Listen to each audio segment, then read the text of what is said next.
Okay, you are live.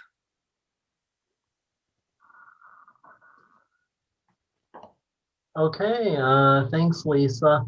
Well, I'll kick this off. So this is April 7th, and this is our secondary open house and general discussion for the urban forestry management plan. With this urban forestry management plan, any information pertaining to this, we've actually posted on our website. So cpwa.us, and then under the department tab, if you look underneath the park tab, you'll see a hyperlink for urban forestry. And this was shared on social media as well. We ended up getting a grant from State Department of Natural Resources to help cover our urban forestry management plan. This is the first such plan for the city of College Place. It doesn't cover all of the city. We're doing it in like two segments. So we're going to try to locate funding later on for local roads. But with this management plan that we're working on at the moment, it is covering our urban tree canopy in our four city parks, which are Harvest Meadows Park in the Harvest Meadows subdivision, Lions Park at 8th and Larch, Kiwanis Park, which is adjacent to Davis Elementary School near 2nd and Date, and then Veterans Park over in the Homestead subdivision. It covers the municipal campus as well as street trees that are along federally designated roadways in town. And that is College Avenue, Larch, Myra, Rose Whitman, 4th, 12th, Lamperty, Meadowbrook, and then to Morrison. So purposes is to understand, getting inventory of what we have in those areas, and then from that point, what should we be aiming toward having along those areas? What type of maintenance we need to do, and then in general, urban forestry practices going forward, since I would say this is a relatively new arena for the city to play in. And this arena is basically advised by our Citizen Park Arbor and Recreation Advisory Board, which meets fourth Fridays at 8 a.m.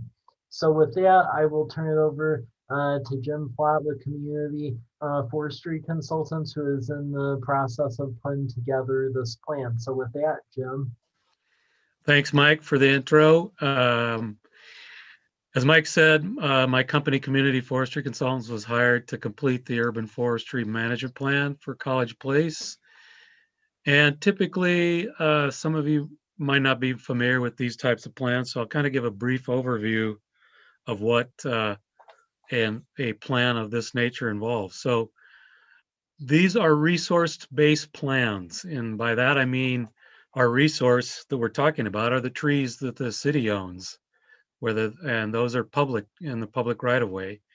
Even though as urban foresters, we consider all the trees in a city to be a part of the urban forest, the city manages the trees in the public areas, and that's what this plan is about. So we look at what is the characteristics of those trees. In order to develop a resource-based plan, we need to know what the state of those trees are. And we do that through inventory. And that's looking at every tree and assessing what's going on with those trees. Not only the tree itself, but what's the surrounding environment where the tree is growing? Where is it located? What are some of the site impacts that affect the growth of that tree? And then what are some of the issues associated with that tree? Does it need pruning? Does it need removing? What are some of the defects? And then how can we fix those issues when we do our assessments? So that's one of the main functions of the what I call the three-legged stool of a management plan. The first one is to find out what you have as a resource. It's like any other business asset. In order to understand what you have in the warehouse and how to manage it, you need to know what's in the warehouse and what's the state of the product. So that's the main reason why we do these inventories, is to develop a idea of what the state of the forest is. Secondly, then we look at what resources the city has currently to manage those trees. And looking at that, we're looking at the staffing, the budget, um, equipment, everything that goes into urban forestry management, ordinances, documents that affect the management of the trees, uh, and uh, and that all pertains to the benefits that the trees provide as well. And the second, or that's the second leg. The third leg is what's the sense of the community? How do they view the trees in their community? And that's why we're doing these public meetings. This is the second of two public meetings that we had planned for this project.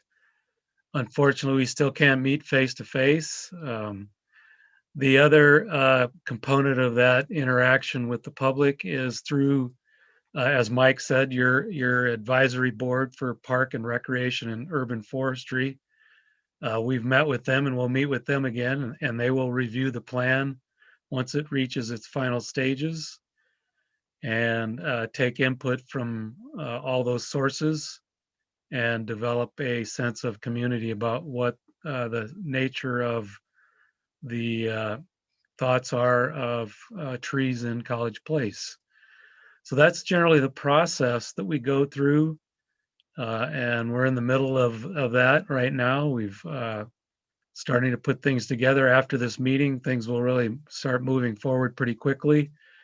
And the timeline is to hopefully have this finished within the next 10 days for submittal to the advisory committee for review. Are there any questions of anybody that's online?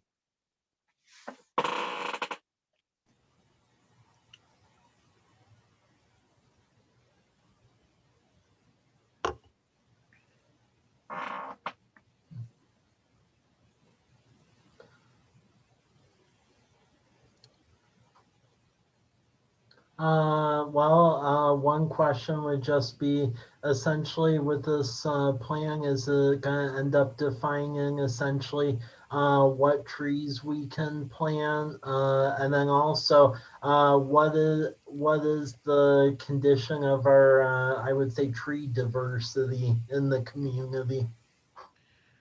Good question, Mike. So the trees that we were inventorying, as you described in those sites, ended up to be a little over 550 trees. And of those, about 430 of those, 440 need some kind of pruning maintenance. 25 of those are tagged for removal for various reasons. Fortunately, a lot of those are not large trees. They're the smaller trees that have been planted for some reason or other. They've been damaged or destroyed for some reason. So fortunately, there aren't a lot of bigger trees that need removing in that inventory. So the main problems are some structural defects in the trees that require pruning. They either have what we refer to as codominant stems, which is a structural defect, or a lot of dead branches that need pruning and attention. As far as species diversity, of those 550 trees, I think 350 of those are maples, which is not diverse at all. And we want to try and create diversity in our tree population in any city for various reasons. The main reason being that many of you might be familiar with Dutch elm disease or the chestnut blight in the early 1900s, or most recently emerald ash borer that is taking out all of our ash trees. Many cities had monocultures of elms and ash trees and chestnut trees, and it only takes one invasive disease or insect pest to wipe out your population of trees. So for that very reason, diversity is extremely important to avoid losing all your population of trees from one major insect or disease problem. The other thing is it mimics what goes on in Mother Nature. Uh, Forests typically are not single species. They're quite a diverse population. So in that regard, we will develop a list of potential trees that will offer you some variety of choices for your next planting cycle. And you can begin to incorporate those into your tree planting. At this point, one of the major recommendations are to stop planting maples and begin to plant other species. That'll start addressing your diversity issues. So that's a couple of the major things that came out of the inventory that are going to be critical as far as budgeting and staffing and directing the tree planting and tree maintenance. Good question. And with the tree monoculture that we have, I'm curious from the cities that you've seen, at least in this part of the Washington, Eastern Washington, is that fairly common where the cities are having like one type of tree for most of their inventory, or are we unique that way? Well, the fortunate thing is you are not unique. Okay. That's a problem. We do inventory work and management plans all over the United States, and it's a common problem. Unfortunately, cities have not learned the lesson of that. And the most recent evidence of that is, emerald ash borer that struck in the last 10 years in the United States. We've conducted inventories in some of the central plains states like the Dakotas and Nebraska and Iowa, and they had upwards of 50% ash trees in their population, and they're gone, instantly wiped out in a year's time. So it's a common problem, and hopefully with the emerald ash borer lesson, it will change the thinking on a U.S. national basis on our tree planting. It's not so much the city's fault. A lot of it is from some of the green industry people that work that deal with trees. I'm not picking on any one area, but nurseries produce a lot of maple trees because they're easy to produce and they're not costly to produce, so they produce a lot of them and sell a lot of them. Landscape architects spec a lot of maple trees because they're cheap and they're easy to plant and they have pretty good survivability. And landscape contractors do the same thing. They'll spec and plant a lot of maple trees. Ash trees were the same thing. They were very tough, rugged trees that tolerated a lot of wide soil conditions and city environments. But that's some of the reasons why it happens. And hopefully we can change the thinking across the green industry. Arborists know that this is a major problem, and we really push to move towards a greater diversity in our tree planting. Another question would be in this plan, is this going to outline or point to some areas along our street right-of-ways and parks that are primed for additional trees to be planted? And if so, I don't know if you know this from memory, just from walking our areas, but what were some of the key ones that like stood out to you, which were like prime areas to be putting additional trees at? Well, specifically, we didn't collect, additional tree planting sites, but in my driving around town on the local streets, yeah, there's a lot of opportunities to plant trees. I can remember one in particular up in the new neighborhood by Veterans Park.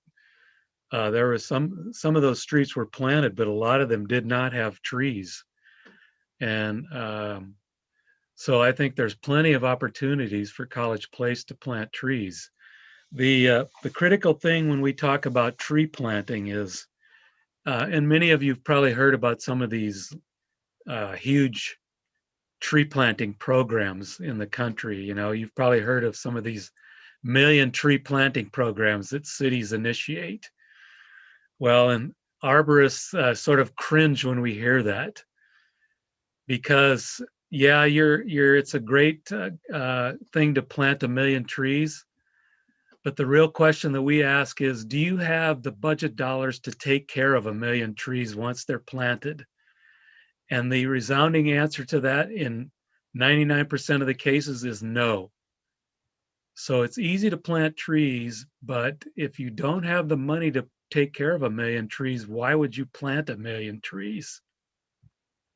The idea is to plant X amount of trees that you have X amount of dollars to take care of those trees.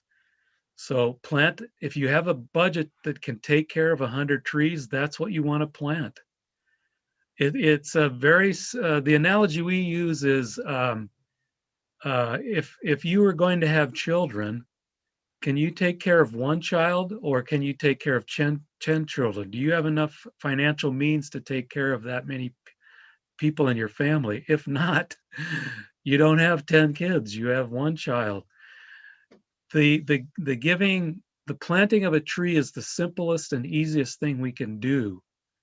After that, it's the maintenance, and we're talking, upwards of 20 to 25 years of maintenance to bring that tree to a beautiful specimen tree that's going to live for a long time without major problems or major maintenance issues.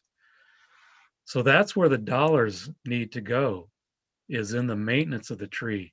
Tree planting is a simple, easy cost. You can plant a tree for $300 to $500. But if you don't take care of it, what's going to happen to that tree?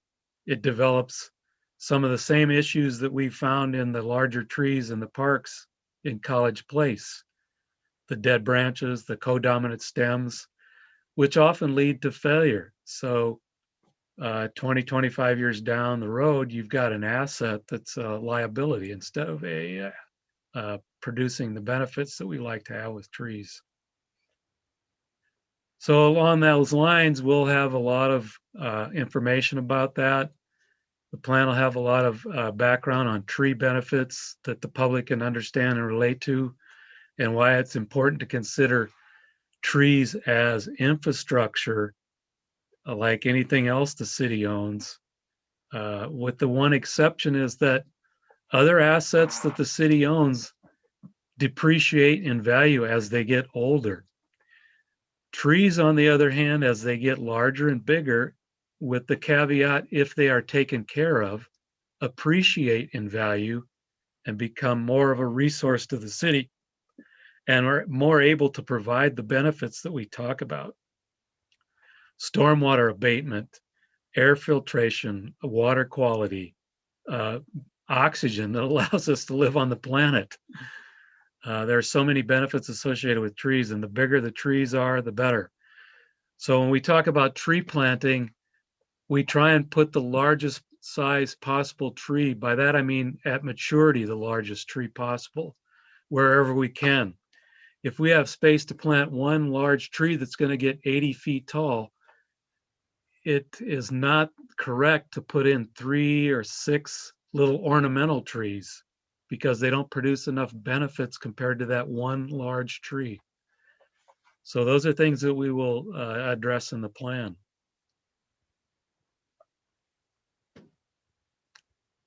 Any other questions?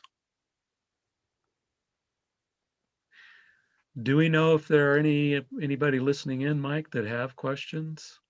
There is one person listening and is an attendee. Okay. Well, if they have any questions, please feel free to jump in. Yep.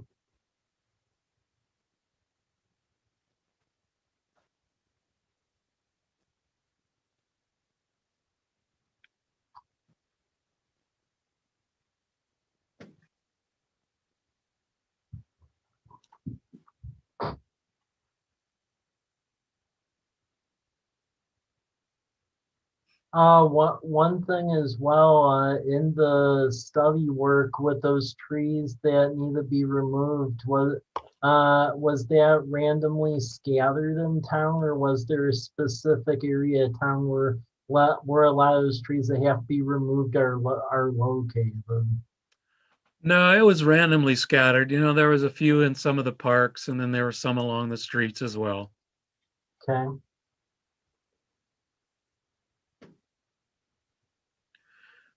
The good thing is that's not a lot out of that whole inventory. So, like percentage wise, was that like below the percentage removal you see at most or on par with? It was about right at the edge of where we start thinking it's too high. Oh, okay. We want to stay when we do inventories. If we get higher than 3% removal rates, then that's starting to indicate there might be a problem. Hmm. And the fortunate thing, as I said earlier, it's not a lot of large trees. That would be much more of a serious problem if it was your bigger, older trees.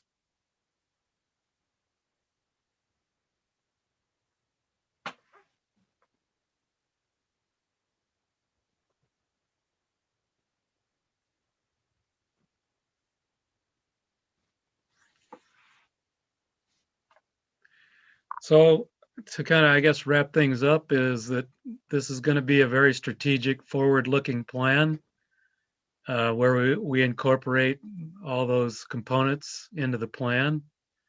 We'll look at the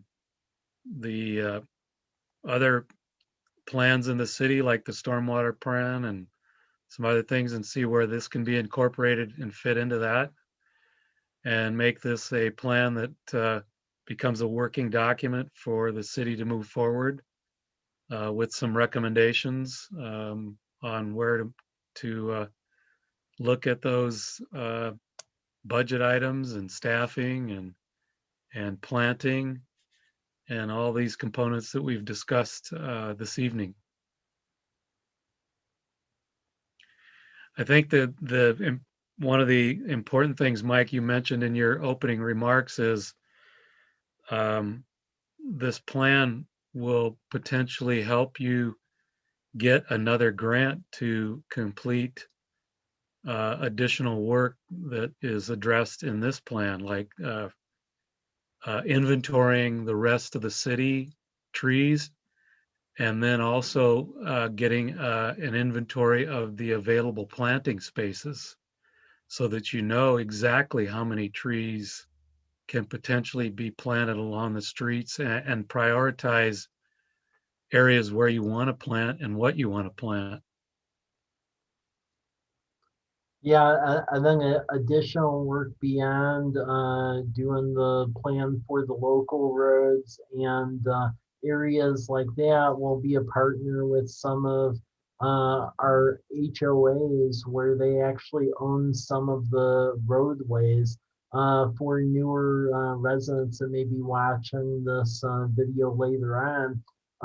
Some of the neighborhoods, including streets in the villages, the Garrison Creek neighborhood, Autumn Meadows subdivision, some roads in there such as Falbo Drive, and then some of the cul-de-sacs off of B Street are actually privately maintained roadways that have trees. So the goal there would be eventually to partner with them and understand what they have as well. And that's a great partnership to develop, because HOAs, the developers that put in HOAs typically plant the lowest common denominator for trees. And that's a good point where you can educate them that we don't need any more maples in HOAs.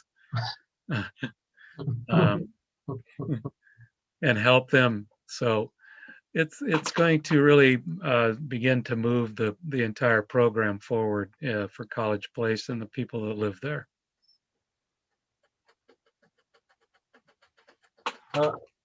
Okay, well, if there isn't additional comments, I'll just provide a conclusion of all of this. I'll say if anyone watching this has comments to make, about what you've heard tonight. If you go to the Parks tab under Departments, there's a subpage for urban forestry.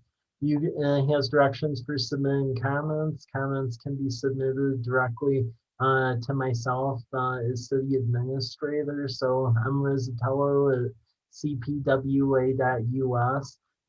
This plan will be posted in draft form as soon as we have it on the urban forestry website, and it'll go for review and ultimate recommendation to our city council via the next Park Arbor and Recreation Advisory Board meeting.